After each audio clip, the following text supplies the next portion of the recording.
बिस्मिल्लाहिर्रहमानिर्रहीम। अल्लाहुम्मा सल्ली अला मुहम्मद व आले मोहम्मद। तमाम हम्द की तस्बीह है उस पाक ज़ात के लिए जिसने हर शय को अदद में गिन रखा है, और दरूदो सलाम मोहम्मद व आले मोहम्मद पर जो हर शय के अदद को जानते हैं। मैं तालिब इल्म हरफ व अदद गुलफाम अली हुसैनी, और आप देख रहे हैं फैज़ हुसैनी टीवी। मर्तबा व इज़्ज़त में इजाफे के लिए वजीफ़ा। अगर आप चाहते हैं कि आपकी इज़्ज़त में इजाफ़ा हो, आपके ओहदा में, आपके मर्तबे में बरकत हो, तरक्की हो, तो आप इस वजीफ़े को कर सकते हैं।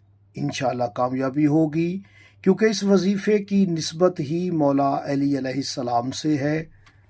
आप लिखे इमाम अली, मौला अली अलैहिस्सलाम इमाम हैं, अल्हम्दुलिल्लाह अव्वल इमाम हैं। आप इनके नामों को मरातबी अदद में देखेंगे।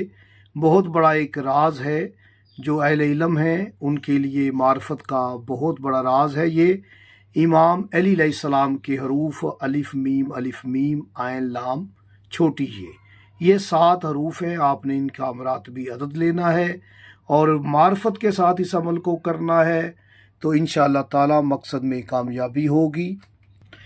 मरातबी अदद अलिफ का 1 और मीम का 13, अलिफ का 1, मीम के 13, ऐन के 16, लाम के 12, छोटी ये के 10।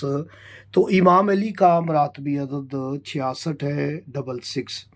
ये अदद इसमें ज़ात अल्लाह का अदद है। अलिफ का 1, लाम के 30, लाम के 30 और हे के 5, 66 अदद इसमें ज़ात अल्लाह का है, जो कि इमाम अली का मरातबी अदद है। इज़्ज़त व मर्तबे के लिए आप इस वजीफ़े को कर सकते हैं। नमाज फ़जर के बाद 66 मरतबा आपने पढ़ना है। या अल्लाह बेहक़ इमाम अली, मकसद को ज़ेर में रखते हुए पढ़े। अव्वल व आखिर 11 मरतबा दरूद शरीफ ज़रूर पढ़े, इंशाअल्लाह मकसद पूरा होगा।